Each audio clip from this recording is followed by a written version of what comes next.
अक्सर students distractions को blame करते हैं जब उनकी पढ़ाई ठीक नहीं होती। वो कहते हैं मेरा फ़ोन मुझे इंटरप्ट करता रहता है। लेकिन क्या हो अगर असल मसला डिस्ट्रैक्शन ना हो?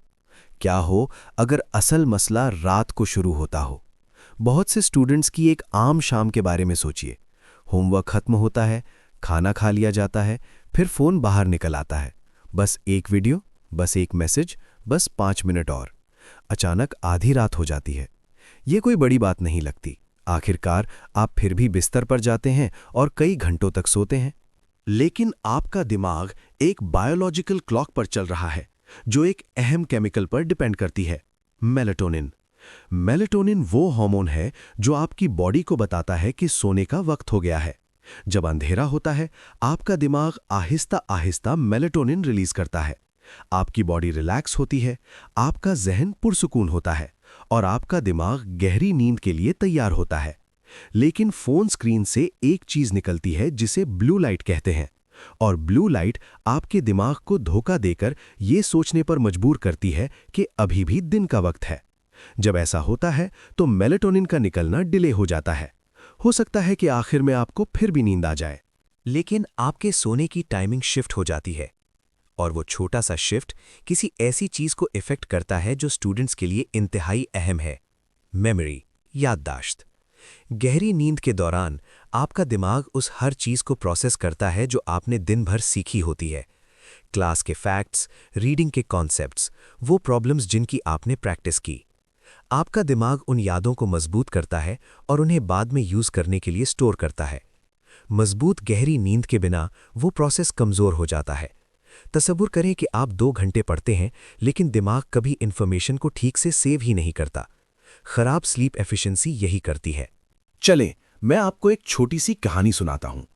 आयान नाम का एक स्टूडेंट एक अहम साइंस टेस्ट की तैयारी कर रहा था। वो हर रात तकरीबन 2 घंटे पढ़ता था, लेकिन उसकी एक आदत थी जिस पर उसने कभी गौर नहीं किया। पढ़ने के बाद वो बिस्तर पर लेटकर तकरीबन 40 मिनट तक अपने फोन पर स्क्रोलिंग करता रहता। वीडियोस, मैसेजेस, रैंडम पोस्ट्स, कुछ खास नहीं।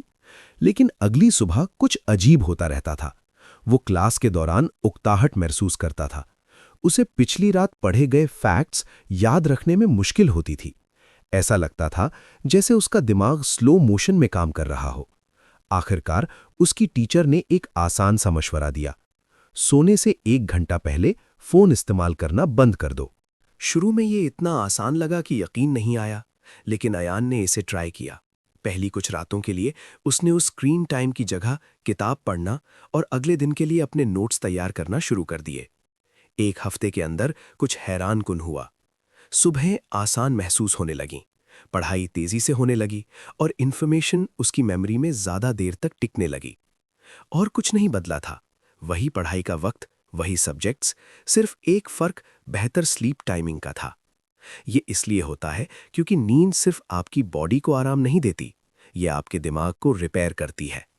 गहरी नींद के दौरान आपका दिमाग न्यूरॉन्स के दरमियान कनेक्शंस को मजबूत करता है। ये कनेक्शंस ही वो चीज़ हैं जो आपको फॉर्मूलाज, आइडियाज़ और कॉन्सेप्ट्स याद रखने के काबिल बनाते हैं। लेकिन नींद एक और ताकतवर एबिलिटी को भी अफेक्ट करती है: एग्जीक्यूटिव फंक्शन। एग्जीक्यूटिव फंक्शन आपके दिमाग का कंट्रोल सेंटर है। यह आपको फोकस करने, डिस्ट्रैक्शन से बचने और स्मार्ट डिसीजंस लेने में मदद करता है। जब स्लीप एफिशिएंसी गिरती है तो एग्जीक्यूटिव फंक्शन भी गिर जाता है। इसका मतलब है कम अटेंशन स्पैन, स्लो थिंकिंग और ज्यादा गलतियां। यही वजह है कि थके हुए स्टूडेंट्स अक्सर महसूस करते हैं कि पढ़ना आम दिनों से ज्यादा मुश्किल है। इसलिए नहीं कि मटेरियल मुश्किल है, बल्कि इसलिए क्योंकि दिमाग रात भर मुकम्मल तौर पर रिचार्ज नहीं हुआ। अच्छी खबर यह है कि स्लीप एफिशिएंसी को बेहतर बनाने के लिए एक्सट्रीम चेंजेस की जरूरत नहीं है। एक आसान सी आदत बड़ा फर्क पैदा कर सकती है। सोने से पहले आखिरी 1 घंटे को महफूज करें। इसका मतलब है कि उस वक्त के दौरान ब्राइट स्क्रीन्स को कम कर दें। यह मेलाटोनिन को नेचुरली बढ़ने में मदद देता है। आपका दिमाग जल्दी नींद में चला जाता है, गहरी नींद ज्यादा स्टेबल हो जाती है और अगली सुबह आपका दिमाग सीखने के लिए तैयार उठता है। बहुत से हाई परफॉर्मिंग स्टूडेंट्स सिर्फ अपने पढ़ाई के वक्त को मैनेज नहीं करते, वो अपनी नींद को मैनेज करते हैं। क्योंकि स्लीप एफिशिएंसी पढ़ाई में गुजारे हुए हर घंटे की वैल्यू को मल्टीप्लाई कर देती है। अच्छी नींद के बिना लंबे स्टडी सेशंस अपनी ताकत खो देते हैं। अच्छी नींद के साथ छोटे स्टडी सेशंस भी ज्यादा असरदार हो जाते हैं। तो आज रात एक छोटा सा तजुर्बा करें। सोने से पहले अपने दिमाग को ब्राइट स्क्रीन से एक पूरा घंटा दूर रखें। आपको शायद पता चले कि कल का बेहतर फोकस ज्यादा सख्त पढ़ाई से शुरू नहीं होता, ये एक रात पहले से शुरू होता है। एग्जाम से पहले आप आमतौर पर कितने बजे सोते हैं? मुझे नीचे कमेंट्स में बताएं। वीडियो देखने का बहुत शुक्रिया। मिलते हैं अगली वीडियो में।